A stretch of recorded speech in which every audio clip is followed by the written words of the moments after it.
Bonjour à tous et toutes. Oh, c'est comme il faut dire ça maintenant, c'est toutes et tous, sinon on n'est pas correct. Donc, ce que je vous propose, c'est qu'on regarde le teaser du film La Sirène. Je sais pas, vous tombez sur cet extrait sur Internet et vous dites qu'est-ce que c'est que ce film et ce à quoi on va essayer de répondre un tout petit peu après. Donc on lance ce teaser.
Voilà, merci.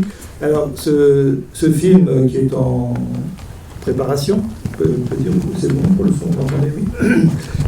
C'est réalisé par Sepideh Farsi et produit par Sébastien Onomo.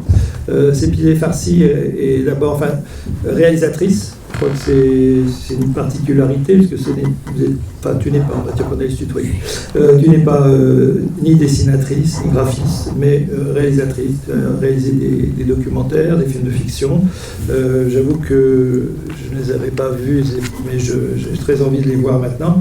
Ce sont tu es venue en France, donc iranienne, tu es venue en France en 1984, et je me rends compte que la plupart des films ont été célébrés surtout en fait à l'étranger.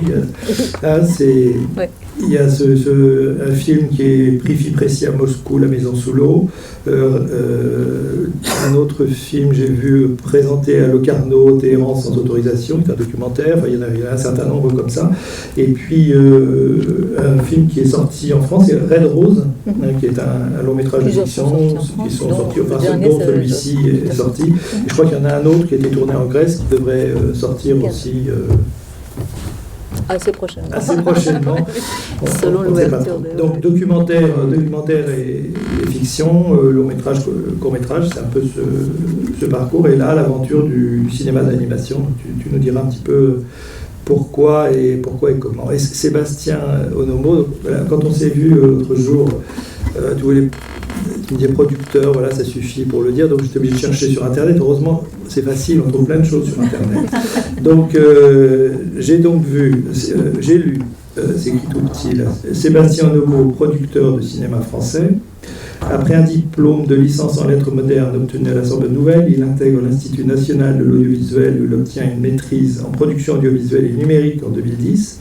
C'est à cette époque qu'il rencontre Serge Laloux, producteur et directeur général des films d'ici. Après une expérience en Belgique, je passe, il intègre les films d'ici. Il s'associe avec Olivier Laouchet et participe à la création de la société Special Touch Studio, dont il est le président. Ces nombreuses expériences l'ont amené à apporter son expertise à différents programmes universitaires, Paris 3, Paris 7, des grandes écoles françaises du secteur de l'audiovisuel comme l'INA ou la FEMIS ou encore les Gobelins. Il siège dans différentes commissions au CNC et autres. Il a été nommé en 2017 coprésident avec Aïssa Maïga du groupe francophone au sein d'Unifrance, l'organisme de promotion du cinéma français à l'étranger. Il a produit un certain nombre de films, parmi ceux-ci Le Gang des Antillais de Jean-Claude Barny, Bois d'ébène de Moussa Touré et plus récemment Funan de Denis Do, qui nous relie avec donc le cinéma d'animation qui était récompensé en 2018 du Cristal du meilleur long métrage d'animation au festival d'Annecy. Et par ailleurs, Sébastien est chroniqueur dans l'émission Ciné Le Mag, Canal+ International. Voilà. Est-ce que j'ai oublié des choses ou... Non, je crois que c'est très complet, tout a été dit. Bon. T'es dévoilé là. Alors, est-ce que tu veux peut-être nous dire un petit peu la nécessité de créer cette société de production quand on est au film d'ici et comment tu en es arrivé là, peut-être, c'est ce qu'on se disait. Merci Jacques pour cette présentation très précise de mon parcours. Effectivement, donc je suis toujours producteur associé au film d'ici. Vous avez pu découvrir un peu le travail des films d'ici avec des films comme Balsaïk Bachir ou plus récemment Joseph. Effectivement, moi j'y ai produit mon premier long métrage d'animation qui s'appelle Funan, donc qui est un premier long métrage de Denis Do. Et c'est vrai que même si je m'épanouis dans mon travail de producteur au film d'ici, j'ai ressenti la nécessité de créer une autre société à côté pour explorer, je dirais, des visions plus personnelles par rapport à mon parcours personnel. Et c'est comme ça qu'en 2015, je me suis associé avec Olivier Laouchet, qui est quelqu'un qui m'avait beaucoup aidé dans la production du long métrage Le Gang des Antillais, qui racontait une part de l'histoire française un peu méconnue sur sa relation avec les Antilles. Et donc c'est vrai que cette expérience, elle n'a fait que renforcer en fait mon envie, je dirais, à travers les films, de donner la parole à des voix, à des visions, à des regards d'auteurs qui trouvent pas forcément, je dirais, les producteurs qu'il faut ou les productrices qu'il faut pour les accompagner dans leurs histoires. Et donc moi je voulais leur faire profiter de mon expérience et de mon réseau pour les accompagner dans ces visions. Donc c'est comme ça que j'ai créé Special Touch Studio, et toujours avec la volonté en fait de me dire que ce qui prime pour moi, c'est pas la technique, c'est vraiment l'histoire. Et ça c'est vraiment quelque chose qu'on m'a inculqué, si je puis dire, au film d'ici, c'est que le plus important c'est c'est ce qu'on veut raconter, et puis après on détermine dans les discussions avec les auteurs quelle est la meilleure forme, la meilleure approche pour raconter ces histoires. Et donc ça fera aussi le lien avec Cépidé qui passe de la prise de vue réelle de manière générale à l'animation. Et moi, ce qui est important, effectivement, c'est dans cet échange avec les auteurs de visualiser ce qu'ils ont envie de dire et de trouver avec eux le meilleur moyen pour raconter ces histoires. Et du coup, quand il s'avère que le meilleur moyen pour raconter ces histoires, c'est l'animation, ça me fait, je dirais, avoir une autre approche et se poser un certain nombre de questions, tant sur le plan éditorial que sur le plan technique et puis économique. Donc ça a été, je dirais, mes moteurs par rapport à la création de Special Touch, mais toujours avec, je dirais, un créneau en termes d'approche de producteur qui est qu'est-ce qu'on veut raconter et quel est le meilleur moyen pour le faire et toucher l'audience qu'on a envie de toucher avec ces histoires. Et ça veut dire production cinéma seulement ou majoritairement. Maintenant, la production est quand même pas mal diversifiée. Il y a des plateformes numériques, il y a des systèmes de séries qui permettent d'avoir accès à peut-être d'autres publics. Pour l'instant, c'est cinéma. Pour l'instant, c'est cinéma parce que même si il m'arrive de regarder comme tout le monde des séries, j'ai du mal à avoir de la constance dans le fait d'être, je dirais, alors avant c'était, il y a la programmation classique, une série tel jour à telle heure sur telle chaîne. Maintenant sur les plateformes on peut consommer quasiment toute une saison d'affilée, mais j'ai du mal à avoir cette constance. J'ai besoin en termes de consommation culturelle, d'être présent à un moment précis, de me dire que je vais bloquer 2 heures de mon temps pour regarder un film, ça me suffit. J'arrive pas à faire plus. Et du coup, comme je pense être quelqu'un qui sait pas trop faire semblant, je suis pas je pense un bon producteur de séries parce que je n'arrive pas moi-même à en consommer de manière extrêmement importante. Alors là, la société de production,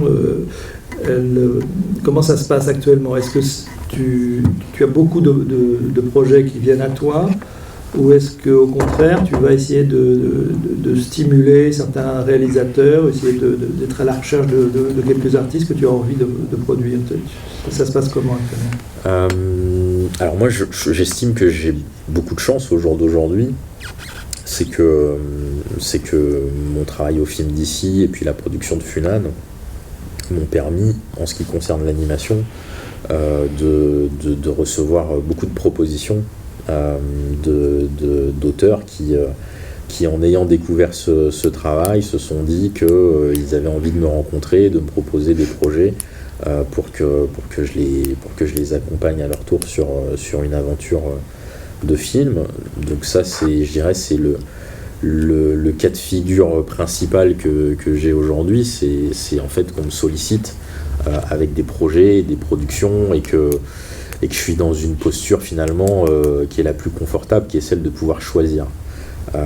Après, c'est vrai que j'essaie de ne pas créer de routine aussi par rapport à tout ça, et que j'explore de plus en plus cette volonté de créer finalement des agrégations de talents par rapport à des histoires qui m'intéressent, des talents qui, je pense, en s'associant, peuvent raconter des histoires formidables, rencontrer, connecter des œuvres avec des auteurs aussi, et c'est vrai que on a par exemple là sur Special Touch un projet qui est l'adaptation du roman Allah n'est pas obligé, qui a eu le prix Goncourt en 2000, et qui sera le premier long métrage d'un jeune réalisateur qui travaille actuellement avec Cépidé, Zaven Ajar, et ça fait partie aussi de mon travail de producteur de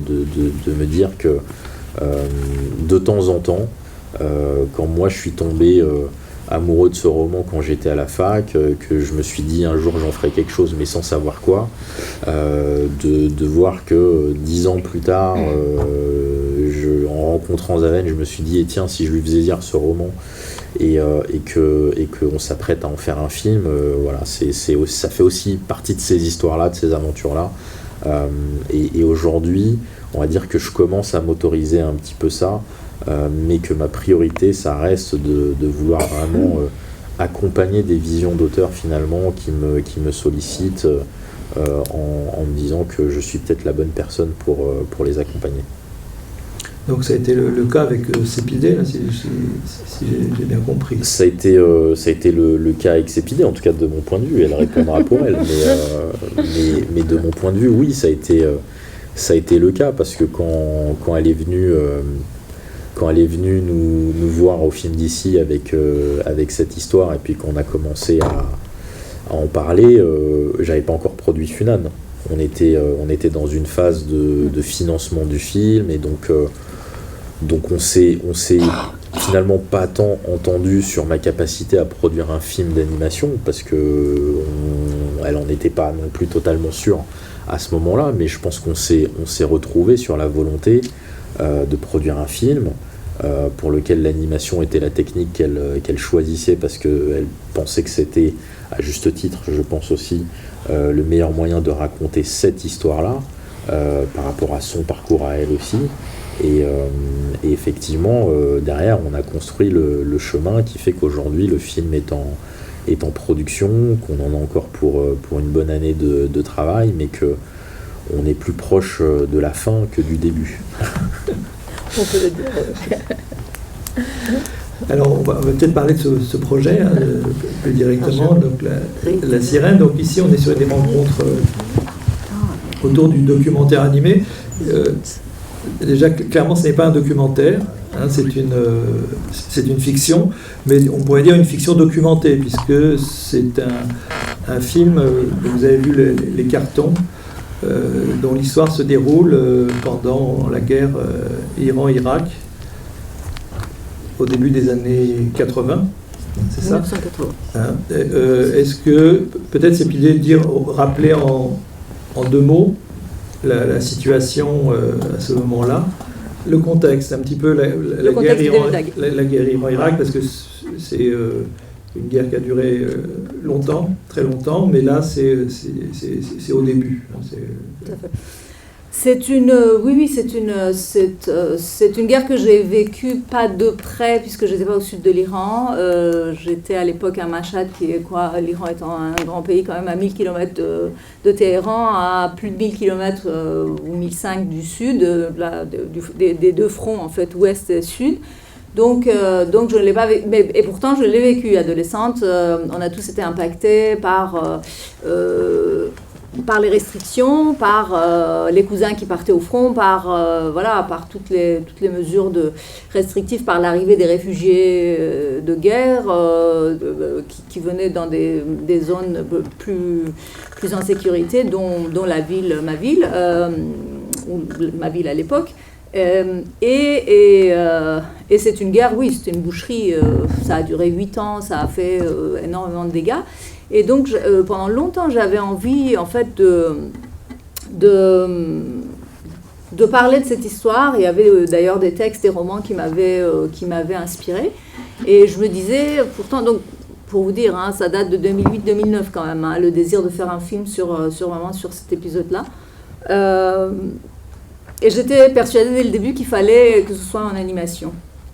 Et ça, j'ai mis du temps à rencontrer, les personnes qu'il fallait, mais pour revenir juste au contexte historique, donc septembre 1980, provocation de part et d'autre, Saddam Hussein attaque l'Iran. C'est la première guerre du Golfe, puisqu'il y en a eu plusieurs par la suite, mais c'est vraiment la fin.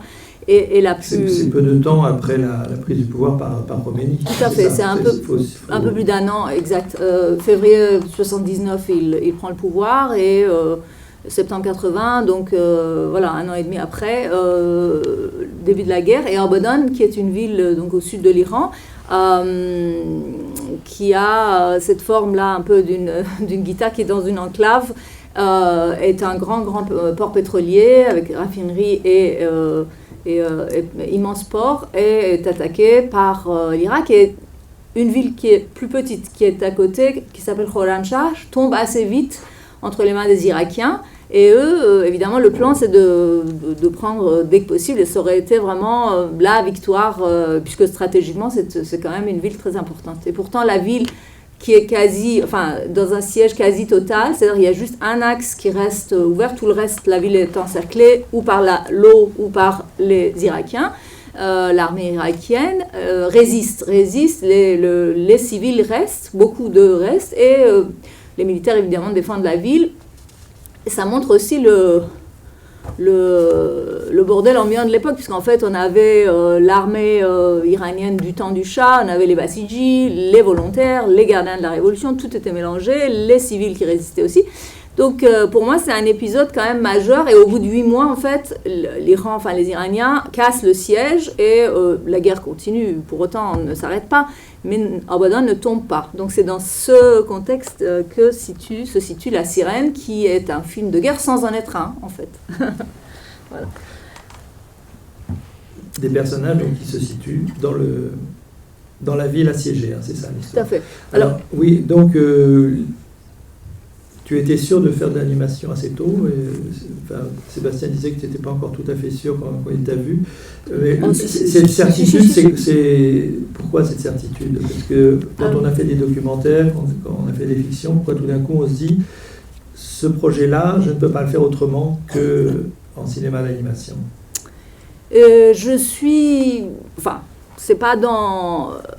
C'est pas faute de rationalisme ou pour pas avoir un esprit, cartésien ou technologique. J'ai fait des maths, ensuite j'ai fait de la photo, j'ai un parcours qui est un peu... Et pourtant, des films d'époque, reconstruction, films en studio, c'est pas dans mon ADN, quoi. J'arrive pas à faire, je peux pas. Fiction, documentaire, film expérimental, tout ça, les frontières, je peux les passer et repasser sans problème. Mais reconstituer une période historique avec des effets ou alors on fait un film en huis clos, c'est le cas de Red Rose, qui est mon avant-dernier film de fiction, qui est une histoire iranienne. Je fais une petite parenthèse, mais ça vous donnera une idée de pourquoi on peut avoir des partis pris qui marchent. Red Rose est une histoire qui se passe à Téhéran, en 2009, au moment de la vague verte, après le putsch électoral. Et en fait, quand Javad, qui est aussi le scénariste de La Sirène, Javad Javahiri m'a parlé du projet, il m'a dit, c'est une histoire d'amour sur fond d'émeutes urbaines, dans un appartement, on voit pas l'extérieur. C'était clair. Donc en fait, on l'a fait à Athènes, parce qu'on ne pouvait clairement pas aller le faire en Iran, mais c'était clair, c'était possible. Et ça, c'était tout à fait... Mais La Sirène, c'est autre chose. La Sirène, il fallait le sud de l'Iran, il fallait les Lenges, les bateaux, il fallait le golfe Persique, il fallait les gens de cette contrée, et ça, c'était difficile pour moi de le faire venir au monde autrement qu'en animation. Donc pour moi, c'était très clair, en fait, dès le départ. Après, la question, c'était avec qui le faire. Oui, c'est ça. C'est surtout ça. C'est quand tu dis en animation, qu'est-ce que tu as en tête? C'est-à-dire que c'est des images, un type d'animation, du volume, ou tout de suite de l'aplat? Est-ce que c'est un dessin qui doit ressembler un peu à quelque chose d'oriental ou pas, enfin, ou de persan? Bon. Qu'est-ce qui... Oui.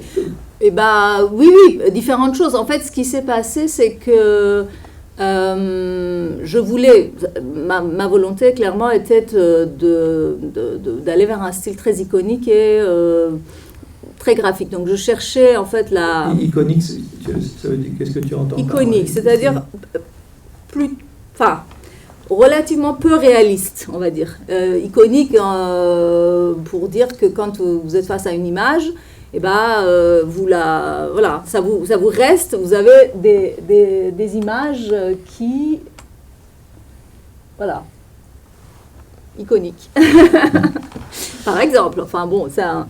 Et là, je repasse en fait, mais je vais venir plus tard à des images, d'autres images. Ce sont les mêmes images que vous avez vues tout à l'heure dans le pilote.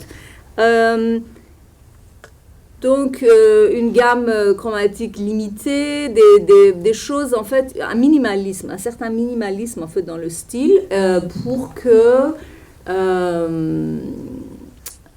ce ne soit pas la technique ou le style qui chevauche l'histoire, mais qu'il y ait une cohabitation plus équilibrée entre le contenu et la forme. Ce qui était ici, alors ça dépend, hein, dans certains films, dans certaines œuvres, c'est la forme qui prend le dessus, parfois c'est l'inverse. Ici c'est un peu comme ce que disait Sébastien tout à l'heure, que on va d'abord vers ce que à trouver l'histoire qu'on a envie de raconter, après on voit quelle est la meilleure forme ou façon de la raconter.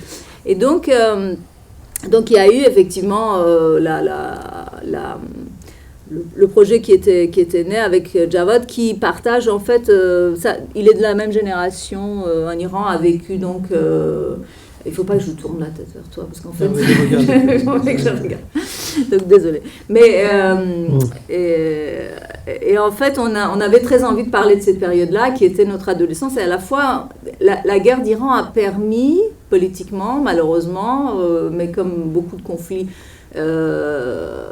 deviennent des stratagèmes pour les régimes pour asseoir leur pouvoir. Et pour le régime iranien, ça a été, malgré tout ce qu'ils ont sacrifié, quand même du pain béni, puisque au terme de cette guerre, ou les premières années de la guerre, ils ont quand même écrasé la dissidence et unifié, et mis tout le pays sous une chape de plomb. Donc d'ailleurs, c'est pour ça qu'ils ne l'ont pas arrêté au bout de 2 ans, ils sont allés 6 ans encore après, donc 8 ans. Au bout de 8 ans, ils ont été obligés d'arrêter la guerre, parce que ça leur servait aussi politiquement. Mais bon, ce n'est pas l'unique cas dans le monde, on sait ça.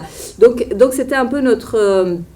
et après, le défi, c'était de faire un film qui soit, où il y ait de l'humour, à la fois un peu de romance, mais qu'on montre quand même ce conflit, et qu'on montre le personnage principal, qui est, notre Omid, lui, donc, qui est un gamin de 14 ans, au début de la guerre, qui veut se battre comme tout le monde, mais qui très vite comprend que c'est pas comme ça qu'il faut faire, que la guerre c'est pas pour lui, ou en tout cas il se battra différemment.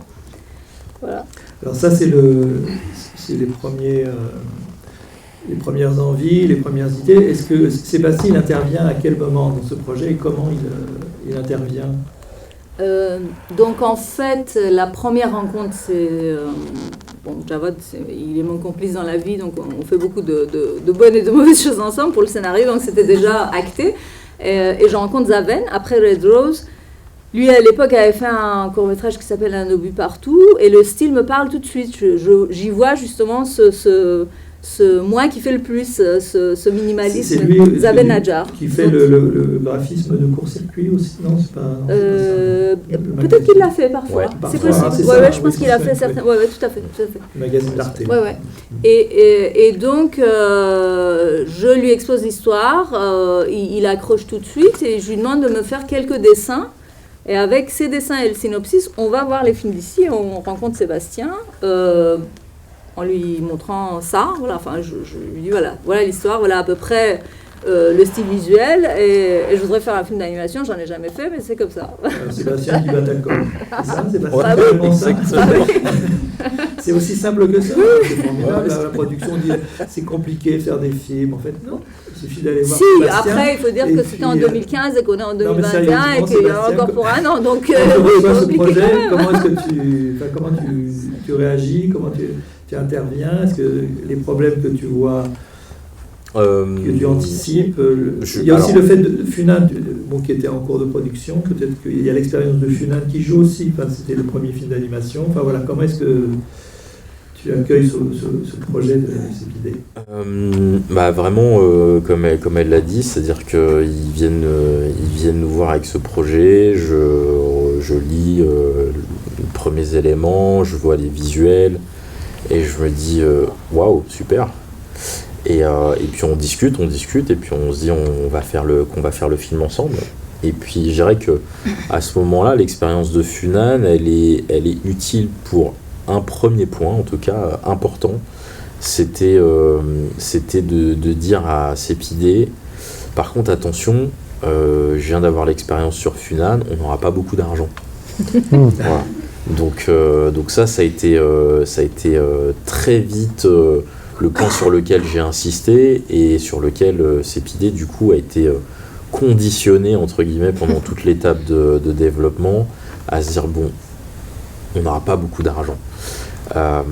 Pourquoi ? Parce que c'est un film d'animation avec une cible plutôt adulte, que en termes d'écosystème aujourd'hui ce sont des films qui se financent d'une manière je dirais à la fois très spécifique sur la France, et en même temps si on veut réussir à obtenir plus de moyens, du coup il faut aller chercher ces moyens à l'international. C'est ce qu'on a fait, c'est ce que j'avais commencé à faire sur Funan. C'était mon premier film, donc j'y étais allé mollo. Et puis là on a un peu augmenté dans la difficulté entre guillemets, ou en tout cas dans la configuration, et donc c'est un film qu'on coproduit entre 4 pays et 7-8 studios. Donc c'est pas une mince affaire, ça nécessite une grande mobilisation, une grande concentration de la part de Cepide et puis de Zaven qui fait la direction artistique sur le projet. Et donc voilà, mais tout ça c'est quelque chose que finalement auquel j'ai essayé de préparer Cepide pendant toute l'étape de développement, en disant on va le faire le film, parce que quand je prends un projet je peux pas me dire autre chose en fait. J'ai pas dans ma tête la possibilité qu'on échoue. Par contre, la question qui se pose derrière, c'est quelles seront les conditions dans lesquelles on va le faire, et est-ce que sans faire de mauvais jeu de mots, est-ce qu'on est prêt à partir à la guerre ensemble pour que ce film existe. Et à partir du moment où la réponse pour Cepide était oui, quand je lui expose les conditions, on a fait tout ce qu'on pouvait pour produire le film, et dans un délai qui est long, parce que c'est aussi les temps de développement et de fabrication en animation, mais on est heureux parce que le film va voir le jour, même si c'est difficile. Je crois que tu étais très soucieuse de ce qu'on voit à l'écran soit fidèle aux événements, en tout cas les éléments contextuels. Tu as travaillé comment pour ça, si tu n'es pas les souvenirs, d'abord tu n'étais pas dans cette ville, est-ce que tu t'es inspiré de films, il y a les romans, tu disais, des documents?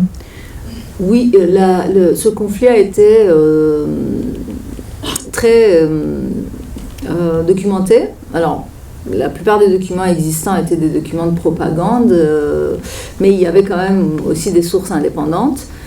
Donc, à l'époque, il n'y avait pas l'Internet. Maintenant, heureusement, il y a donc accès à beaucoup de sources via le net, et puis après des livres de photos, mes souvenirs quand même de choses de l'époque, en fait, même si on n'était pas sur le front de guerre, mais on voyait tous les jours des images passer à la télé, puis l'ambiance générale du pays, en fait, ça, ce sont des choses qui restent en vous. Donc j'ai une espèce d'indicateur dans ma tête qui me dit à chaque fois oui, non. Après, ça c'est juste, ça c'est pas juste. Là il faut ça c'était tel modèle de choses. Ça on le faisait comme ci, comme ça. Mais après il fallait transmettre ça à une équipe dans laquelle quasiment personne ne connaissait l'Iran. En dehors de Javad et moi, il y a peut-être eu 2 autres artistes iraniens qui ont travaillé sur le projet, mais d'abord à Zaven, évidemment à Sébastien, mais surtout à Zaven pour qu'il puisse dessiner. Et à tous les artistes qui sont intervenus, il fallait que j'insuffle en fait ces sources, donc énormément, je ne sais plus combien de milliers de photogrammes ou de bouts de vidéos j'ai glané par-ci par-là, pour pouvoir leur montrer ce que je voulais. Parce que, alors évidemment, il y a la part de fiction, bien sûr. Il y a le fantasme, il y a l'effet magique, il y a tout ce qu'on invente ensuite. Mais je reviens un peu en arrière, juste pour vous donner Voilà, par exemple, ça, c'est réellement la mosquée des Bébaounia à Abadan avec l'église arménienne qui la juxte. Et c'est vraiment comme ça. C'était comme ça à l'époque, c'est encore comme ça. Après, ce personnage-là, le barbu, Mostafa la barbe, on l'appelait, il a réellement existé. Après, bon, on a ajouté des couches, on a fait des choses, plein d'autres personnages n'ont pas existé. Cette affiche-là que vous voyez à droite, c'est un dignitaire religieux, c'est pas Khomeini, c'est quelqu'un d'autre qui est mort, Talleyrani, au début de la Révolution. Donc il y a énormément de... Par exemple, tous les graffitis, tout ça, je suis allée chercher en fait avec des photos où je me souvenais, où les photos de la ville, qu'est-ce qui avait été écrit sur les murs, enfin à ça près. En fait, les modèles de voitures, toutes sortes de détails vestimentaires. Donc, et après, il faut quand même que ce soit cohérent, que ça fasse partie d'un ensemble, que ça épouse le style visuel de Zaven, que ça convienne à notre narration. Après, il y a tout ça, évidemment, hein, ça s'emboîte. Mais disons que la partie recherche est immense et sans fin. Même encore aujourd'hui, toutes les 10 minutes, j'ai une requête. Tiens, c'est quoi la rêve pour telle chose? Donc, il faut que moi, je sais ce que c'est, mais il faut que je puisse la transmettre. Donc, il faut que je cherche et voilà, que ça passe, en fait. Parce que, quelquefois, la transmission ne se fait pas non plus. Ils n'arrivent pas à capter où la personne qui est en face n'arrive pas à capter ce que j'essaye de transmettre. Donc, il faut inventer, faire des... je fais une parenthèse technique, en fait, sur la partie technique c'est quand même pas inintéressant, puisqu'on parle de l'animation. Les personnages sont en 3D et les décors sont en 2D. Et les accessoires selon. La plupart des accessoires qui bougent, évidemment, sont en 3D, mais il y a aussi un peu d'animation 2D. Donc, c'est ce mélange aussi de 3D, 2D, mais avec un look, avec une facture plutôt 2D que je cherchais. Parce que moi, l'animation 3D, ça, c'est pas du tout mon truc non plus. Hein.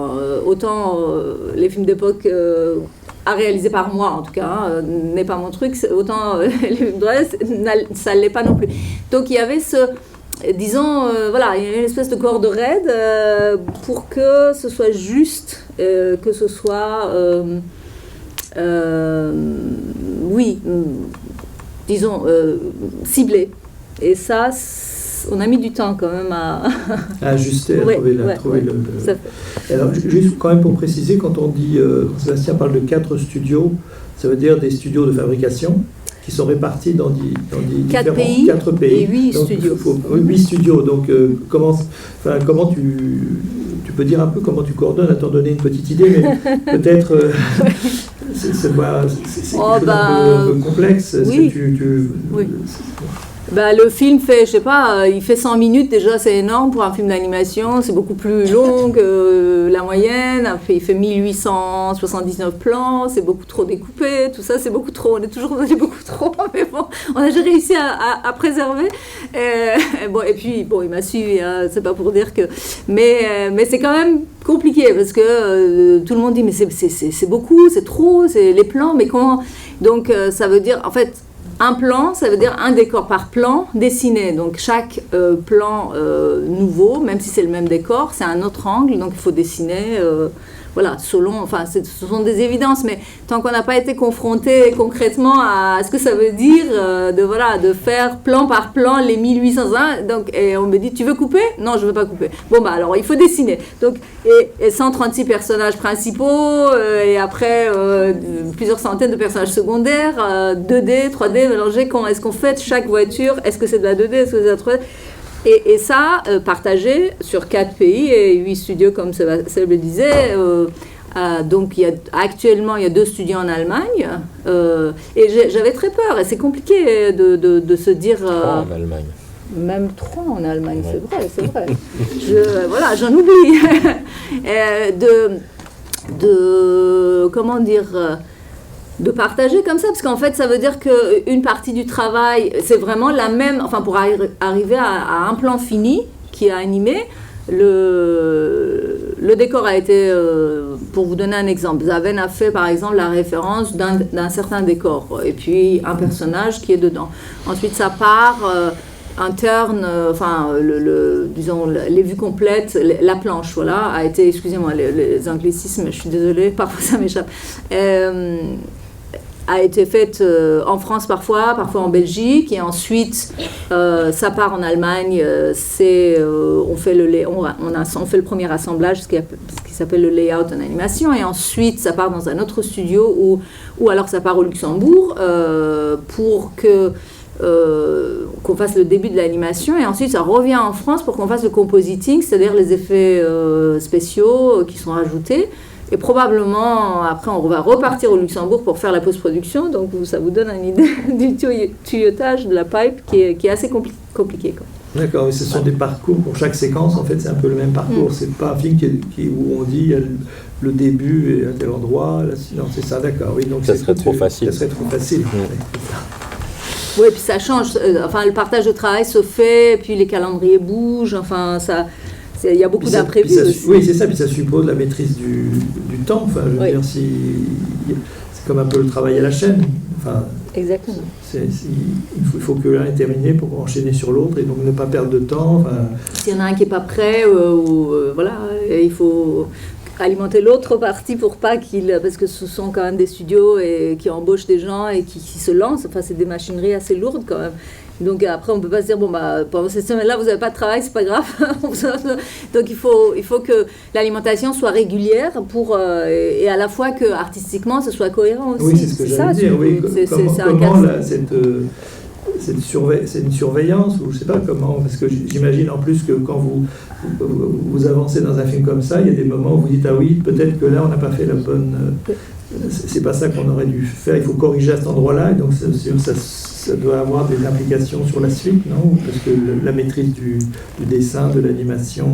Exactement, oui, ça peut arriver, ça arrive qu'on confie une tâche à un studio, un studio non, mais disons, il y a des personnes qui interviennent à toute étape, mais ça c'est pareil, dans toutes les équipes de films, c'est toujours comme ça, hein, vous savez, je sais pas, tomber sur un chef-op ou une chef-op avec qui vous aviez envie de travailler, mais concrètement, ça se traduit par un enfer. Ça arrive et après, il y a deux solutions. Ou bien on se sépare, ou bien on laisse tomber, mais ça, c'est pas mon cas. Ou bien on finit le film en faisant... c'est une torture. Mais je veux dire, là on n'est pas du tout... Puisque l'équipe est tellement grande que, en fait, les choses qui éventuellement peuvent ne pas aller, il y a toujours des solutions. On peut toujours changer, confier à quelqu'un d'autre. Et en général, on essaye de faire... en fait, les artistes, c'est ça qui est intéressant. Ils ont des sensibilités que vous sentez déjà quand on fait les premiers Skype, parce qu'on a beaucoup travaillé sous confinement, donc à distance. Déjà à distance, comme ça, en discutant avec les artistes, on sent les affinités. Et puis en regardant leur book, leur portfolio. Et donc, vous dites, tiens, telle personne est mieux pour les personnages, pour les accessoires, pour les voitures, pour les effets de guerre. Un tel ou une telle fait mieux la terre battue, l'autre fait le ciel, les détails architecturaux. Et en fait, parfois, on se trompe aussi. Donc là, on change. Mais c'est assez... oui, c'est de la psychologie assez fine, quoi. Aussi, pour faire le bon casting. C'est comme faire le casting des comédiens, quoi. Oui, justement. Alors, le casting des comédiens, enfin, j'ai lu la liste des... Ça fait un peu super production. Hein, ouais. Vous pouvez dire en français déjà, parce que je pense que les acteurs iraniens seront peut-être moins connus pour les spectateurs, mais dites-nous quels comédiens seront les interprètes de La Sirène. Oui, alors c'est évidemment sous réserve de leur disponibilité, parce que comme ils sont très sollicités, ça dépendra de leur calendrier au moment où on va les solliciter pour enregistrer, mais on a eu des accords de principe de comédiens comme Pierre Ninet, Isabelle Adjani, Leila Bekti, Reda Kateb, voilà, pour ne citer que Joey Star, Oxmo Puccino. Jean-Louis Trintignant, si j'ai vu, Jean-Louis Trintignant, mais c'est non, pas sûr. Plus Trintignant. Voilà. Malheureusement, on a un peu tardé. Mais on l'avait. Ouais, mais ça, c'est effectivement, c'est les temps de production. Ensuite, il faut réussir à tout coordonner avec les agendas des comédiens. Et Et comme ce sont des comédiens très sollicités, comme je le disais, ça fait aussi partie du jeu. Voilà. Donc vous n'auriez pas pu rêver une telle distribution sur un film de fiction là. Non, mais en même temps c'était le luxe que je me suis payé. En fait, j'ai commencé un jour en disant tiens, je vais tu me donnes carte blanche, je vais commencer à faire le casting. Et donc les comédiens ou les comédiennes qui me plaisaient, avec qui je voulais vraiment travailler, je leur écrivais une lettre et puis la production transmettait à leur agent et ça a commencé comme ça a pris, je sais plus de 2 ans quand même, je pense à peu près 2-3 ans, parce qu'on n'a pas encore tout cité, il y a encore Simon Collian, Denis Lavant, Benoît Poulvord, enfin il y a encore Pierre Arditi, il y a beaucoup de gens, et c'est génial, mais en effet l'animation, la durée de production, mais à bémol parce que quelquefois ils seront plus ou elles seront plus disponibles, mais ça donne le luxe effectivement de pouvoir les enregistrer à distance, pas tout le temps, toujours en même temps, et ça donne une certaine souplesse qui vous ouvre des portes que vous ne pourriez pas avoir. Les mêmes comédiens en même temps sur un plateau, c'est beaucoup plus compliqué en prise de vue réelle, quoi. Et il y aura la version originale en persan, alors c'est ça plutôt le... Est-ce que c'est déjà enregistré là, les voix en persan sont déjà enregistrées ou vous faites à quel moment? C'est en train d'être fait, oui. L'animation va se faire d'ailleurs sur les voix persanes, mais on fait tout de suite, quasi après, la version française aussi. C'est un jonglage assez savant entre les... Parce que l'animation est faite sur les voix ou c'est les voix qui... L'animation sera faite sur les voix persanes, parce que les dialogues, on les avait écrits en persan, du coup, c'était partir sur une traduction aurait été, à notre sens, un peu contre nature. Par contre, ce qui est intéressant, c'est qu'une fois que l'animation existe, les voix françaises vont être faites sur de l'animation qui existe. Parce que c'est compliqué d'enregistrer des comédiens sur de l'animatique. Ben oui. Donc en fait, ça va être c'est un peu du doublage en quelque sorte traditionnel. Oui, on peut dire, mais pas exactement, parce que oui, on peut l'apparenter à du doublage, sauf que ça ne l'est pas, parce que là, on est quand même dans un style d'animation qui est,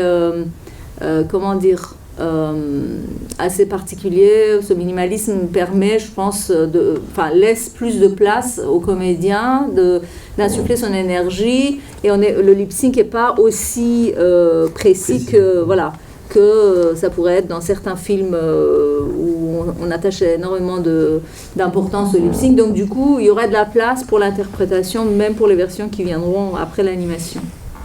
D'accord. Je ne sais pas si le rituel, c'est de permettre aux spectateurs de poser des questions. Ici, oui. Pardon, parce que je ne sais pas quelle heure il est. Je ne sais pas non plus. Tu voulais montrer des... 28, mais voilà. Tu voulais nous... Oui, j'avance en fait. Mais pose des questions et puis je vais avancer. Donc là, ce sont l'intérieur de l'église arménienne, l'église arménienne qui juxtait parce qu'il y a dans le lot 2 prêtres arméniens parmi les personnages qui ont vraiment existé aussi. Ça, c'est un cinéma qui a brûlé, mais ça c'était avant que ça brûle. L'incendie du cinéma Rex est un épisode historique aussi très connu de la ville d'Auvergne. Donc il y a ce côté un peu... l'atelier du photographe Georges. Alors je vais arriver à la casse. Je passe un peu les décors. Cimetière et morgue. Pardon, il faut que je vois dans la chambre d'hôpital. Et la maison de l'arbitre, parce qu'en fait le film commence sur un terrain de foot, vous avez pu voir dans le pilote, et j'en profite pour préciser que le pilote que vous avez vu tout à l'heure, en début de séance, c'est l'une des premières choses qu'on a faites, donc ça date de 2016, et le style a quand même pas mal évolué vers un réalisme. Ça reste toujours, c'est la même ligne visuelle globalement, mais il y a beaucoup plus de détails, et voilà, les choses ont... Donc, les affiches là par exemple de films, les affiches d'hommes politiques, tout ça c'est vraiment les choses qui étaient là à l'époque, qu'après, il fallait imaginer la chambre d'un gamin de 15 ans, voilà. Son grand-père. Alors, attendez, je vais arriver au personnage. Tu m'aides pas, c'est bon. Alors, voilà, l'intérieur de la mosquée, qui existe toujours. Le port. Le fameux linge, voilà, qui sera un des éléments principaux quand même, du film pour sa finale, et que, voilà, Omid découvre. Le QG de l'armée, voilà, donc les modèles de tanks, les armes, tout ça, vous ne pouvez pas imaginer combien d'heures on a passé à chercher pour que ce soit juste. Voilà. Et donc la raffinerie, bien sûr, qui ouvre le film. La tour de garde des sentinelles. Ça, par exemple, cette histoire-là, c'est vrai aussi. Il y a des sentinelles qui s'étaient cachées dans la raffinerie en faisant à travers un trou, la raffinerie qui ne fonctionnait plus, puisque c'était à l'arrêt, pour espionner les Irakiens qui étaient juste en face. Voilà. Le terrain de foot du début du film. Et donc, notre personnage, Omid. Voilà. Vous voyez un peu la planche d'expression. Et alors, Omid, il a je ne sais plus combien de versions déclinées. Quelquefois, j'ai voilà, une trentaine de versions différentes. Parce que, vu qu'il est en 3D, du coup, à chaque fois, son acolyte Fahashid, qui est l'ami de son grand frère, à chaque fois qu'un personnage a une variation, il faut quand même refaire, pas tout, mais une partie de modélisation et re-riguer, disons, refaire les articulations. Tout ça, c'est quand même assez compliqué. J'imaginais pas du tout, quand moi je suis arrivée, j'étais complètement naïve, je connaissais rien. J'ai découvert un enfer, voilà. Mais je commence à peu près à maîtriser. Donc le grand frère de Omid qui part à la guerre au tout début du film. Et c'est un peu lui que Omid va d'abord, dans un premier temps, chercher, et en voulant faire la guerre comme son grand frère et comme les autres, comme les grands. Et après, il change d'avis, en fait. Sa mère, sa petite sœur, la diva, donc une chanteuse qui n'a plus le droit de chanter parce qu'après la Révolution, les voix de femmes sont interdites en Iran. Sa fille Pali qui est, voilà, qui Omid a un béguin. Le chef Basiji, le capitaine qui va les sauver à la fin, sans trop dévoiler. Voilà. L'ingénieur qui s'échappe.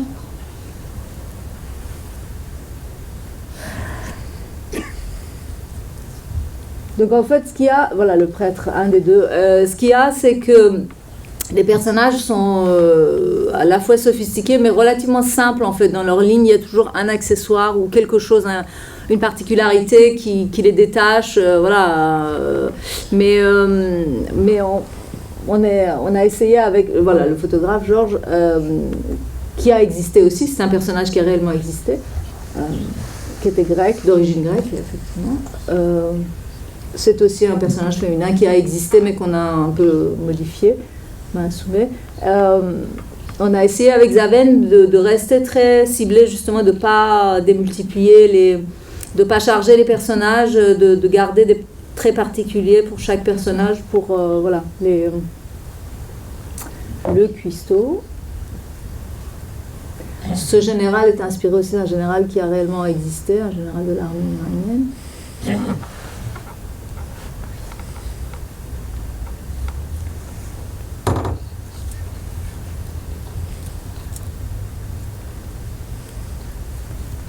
Lui, par exemple, c'est juste, il intervient dans une scène, ou deux, disons, voilà, deux séquences. Mais bon, c'est le début du film, c'est important, c'est lui qui va conduire la mère et les enfants en dehors de la ville. Et donc, en fait, le film, c'était l'autre particularité, a un personnage principal, mais une galerie de personnages. C'est aussi ça qui l'a rendu un peu comme un peplum en animation, parce qu'on a énormément de personnages et chaque perso intervient est important, mais intervient dans 2, peut-être 3 séquences. Et puis c'est Omid le fil conducteur, et pourtant il faut dessiner tous ces... Voilà, donc lui pour deux séquences, mais voilà, il est là à part entière. Il faut les créer, exactement. Qu'ils soient bien distingués des autres. Voilà, les fouteux, voilà, nos fouteux, bon, on n'a pas une équipe complète, mais on avait le coq de Omid, puisqu'il a une vie, il fait des combats, il voudrait, donc il va faire un combat de coq, et la chèvre de son grand-père qui parle, voilà. Presque. Voilà, ça c'est pour vous donner un peu des points de comparaison sur la façon dont les photos et les recherches, c'est vraiment juste quelques photos, hein, mais nous ont permis, on s'est en fait, aligné sur... ça c'est un gamin qui effectivement nous a beaucoup inspiré pour Omid. Le gamin en question, malheureusement, il est mort en guerre. Par contre, lui, il est parti vraiment pour faire la guerre. Voilà. Une comédienne iranienne, une autre personne, voilà. Des images, parfois des gens connus, parfois des inconnus, des photos qui nous ont inspirés. Voilà. Un comédien iranien très connu aussi. Et le contexte de Sébastien. Vous avez le 06 de Sébastien, si vous avez des problèmes, n'hésitez pas.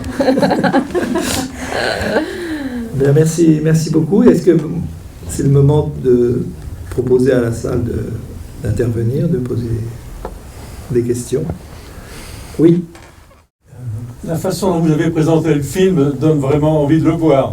Mais cependant, la question que je me pose, c'est comment serait-il reçu en imaginant que vous ayez l'intention de le vendre, de l'exporter? Comment serait-il reçu actuellement en Iran?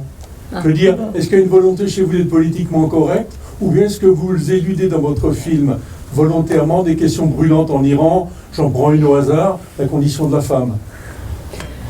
Non, du tout, je les élude pas du tout. D'abord, comment dire, en fait, ça fait un moment que je ne me préoccupe plus de cette question-là. La vôtre est légitime, hein, c'est intéressant que vous me la posiez. Mais moi, j'ai quitté l'Iran en 84. Pendant un certain nombre d'années, j'ai fait des films en faisant des allers-retours vers l'Iran. À un moment donné, j'ai été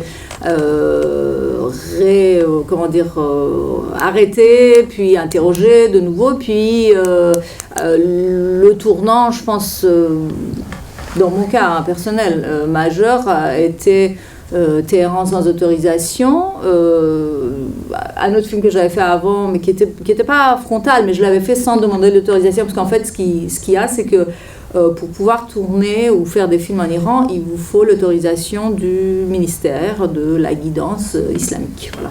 C'est comme ça que ça s'appelle. Donc, quelquefois, je l'ai demandé. Pour autant, aucun de mes films n'a jamais eu le visa de sortie. J'ai jamais pu...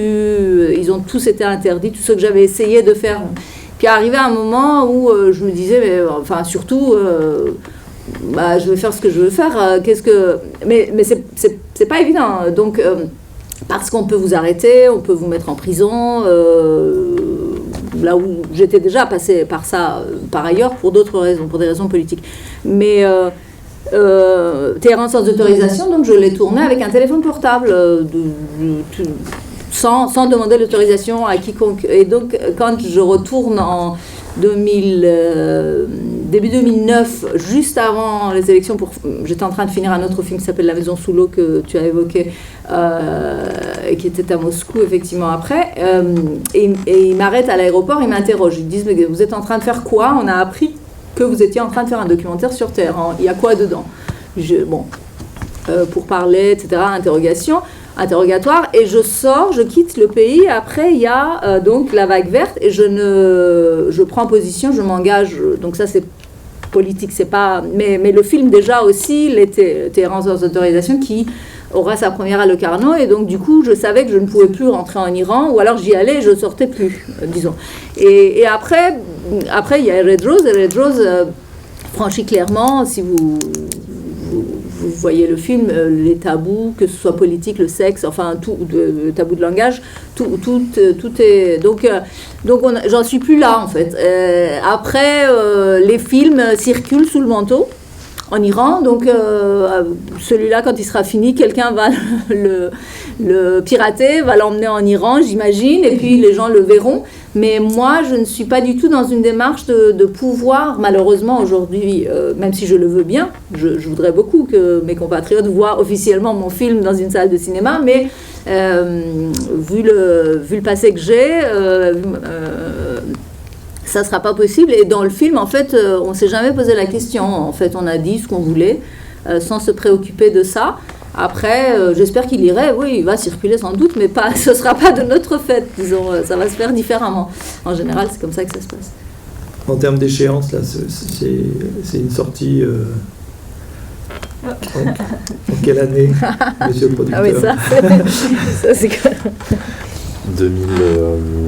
2022, si tout va bien. Si on arrive à... Enfin, on va y arriver, hein, de toute façon. C'est demain, 2022. C'est demain. Bah. Ouais, c'est demain. C'est demain.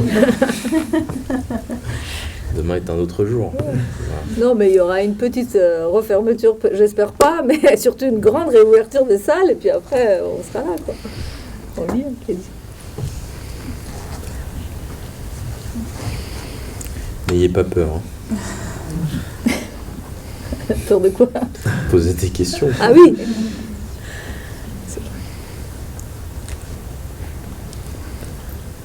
Non, mais c'est vrai que ça donne envie de le voir. Hein. On a très envie de ces personnages.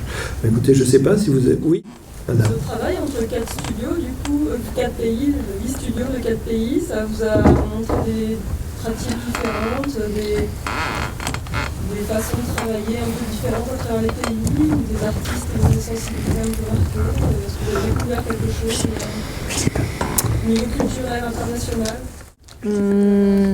Philippe. Je dirais que, en termes de culture de travail, peut-être, oui, quelquefois, il peut y avoir des disparités entre, je sais pas, un studio allemand, un studio français, un studio luxembourgeois, on va dire, ou belge. Mais non, je dirais que le langage, le dessin est universel, en fait, et les sensibilités sont très personnelles. Donc, ça ne dépend pas du studio ou de... D'ailleurs, je ne sais pas, les artistes iraniens, les deux qui ont travaillé sur les dessins, il y en a une qui se trouve en Allemagne et l'autre qui était en France, Pour vous dire qu'il y a aussi et là, en Allemagne, j'ai travaillé avec un artiste d'origine philippine, une russe, des Allemands, En fait, je pense qu'il y a tellement de mélanges que... Après, oui, dans l'organisation du travail, oui, là, il y a des différences et c'est intéressant de découvrir comment, un studio en Allemagne fonctionne, contrairement à d'autres choses, enfin d'autres pratiques qu'on connaît en France ou que j'ai découvert un peu en Belgique. Mais non, il y a quand même, heureusement, hein, le langage visuel, le dessin qui nous unit. Oui, monsieur. Déjà pour réagir, vraiment les décors et l'univers visuel donnent vraiment envie de voir le film. J'avais juste une question de savoir, connaître quel était le budget, le temps de développement, notamment au niveau des décors et des recherches graphiques, le budget du film et la pré-prod.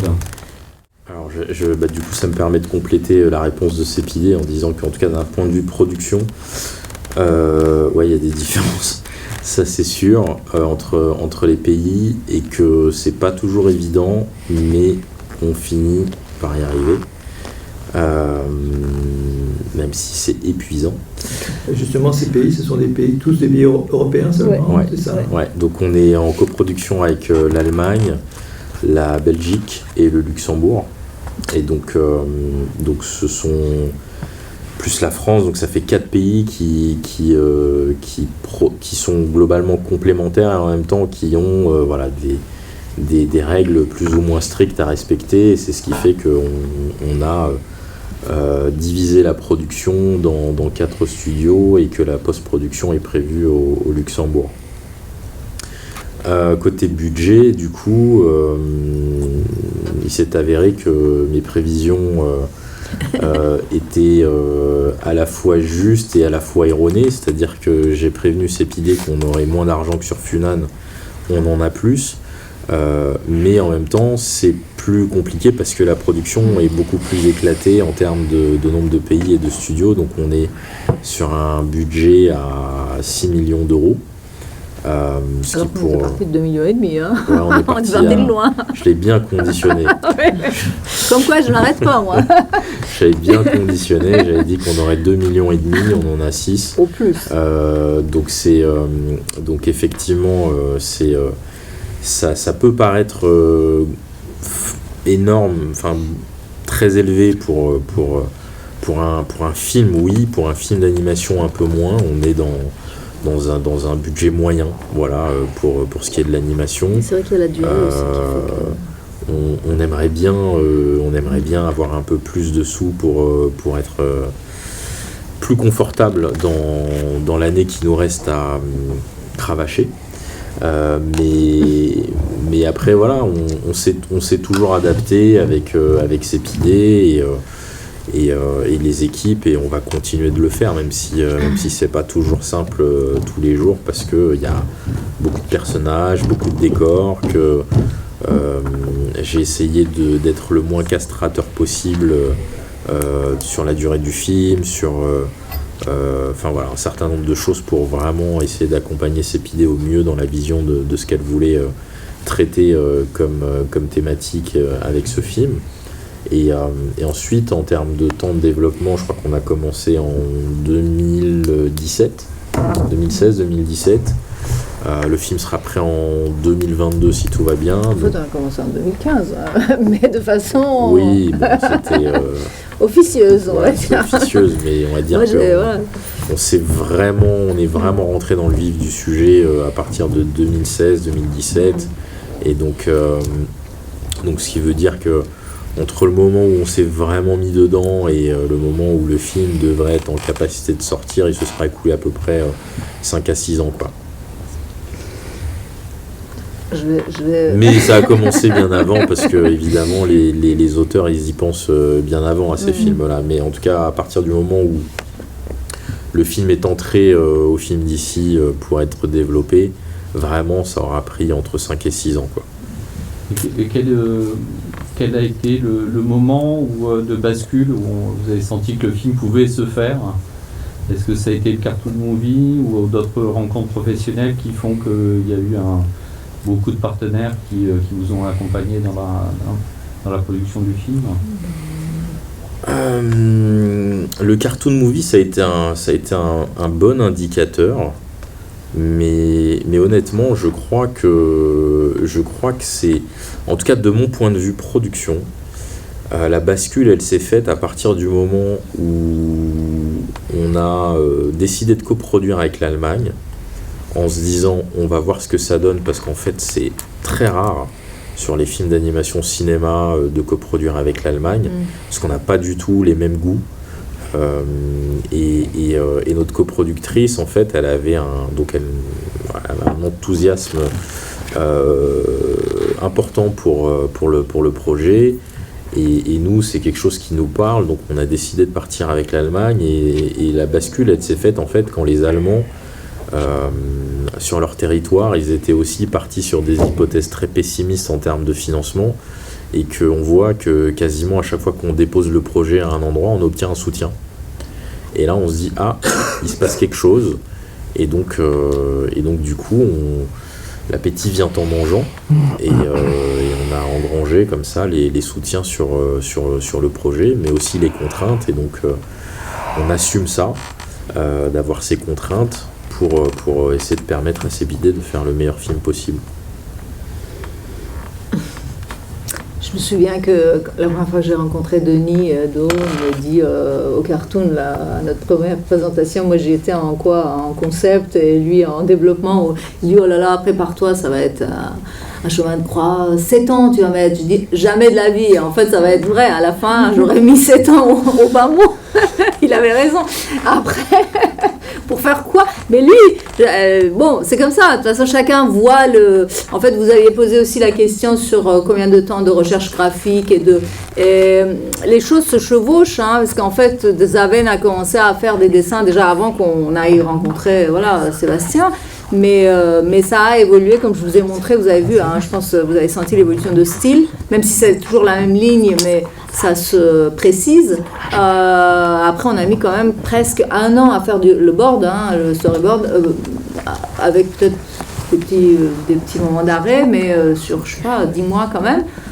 Mais avec peu de bordeurs. On n'a jamais eu une grosse équipe. Disons que j'avais en moyenne 2 bordeuses qui travaillaient avec moi au storyboard, mais c'est un marathon, voilà.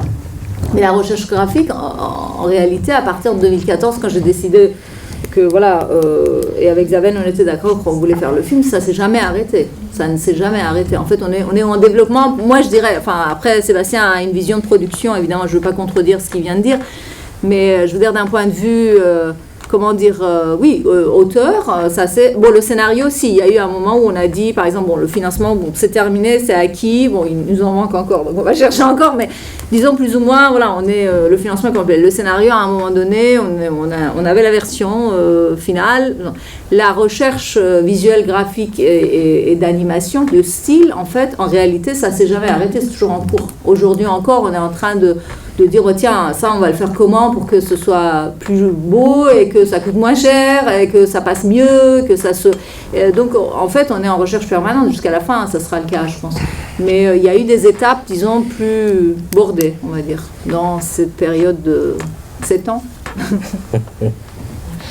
Voilà. Une dernière question, alors oui. Donc vous avez parlé d'icônes, ça me fait penser un peu à la mode. Il y avait aussi tout travail autour du motif. Donc je me demandais si vous avez eu comme référence Melka Fabre ou d'autres illustratrices ou illustrateurs comme cela. Pas vraiment de référence ou d'inspiration aussi précise que ça. Même si évidemment après en cherchant on peut toujours penser à des... Moi il y a des choses que j'ai demandées dans l'ADN de ce qu'on essayait de mettre en place avec Zaven. Il y a 2-3 clés que je lui ai données. J'ai demandé à ce qu'il essaye, disons, évidemment en ayant vu aussi son travail en connaissant son style, puisque ça ne peut pas être contre nature quand même. Ni Zaven ni moi, nous ne sommes pas des gens qui travaillons sur commande. Il fallait que ça... Mais il y avait quelque chose de... Justement, sur les motifs, je voulais qu'on ait, sans aller trop vers un côté arabesque, un peu trop, entre guillemets, à l'oriental, ou sans trop marquer cette ligne-là, je voulais qu'on ait un travail sur les motifs, mais de façon plus comme un patchwork. Bon, ça s'est fait un peu. Alors après, il y a l'animation qui pose aussi ses propres limites, où vous ne pouvez pas utiliser tous les motifs parce que techniquement, ça pose des problèmes, ça peut ne pas aller. Donc, on a été mollo quand même là-dessus.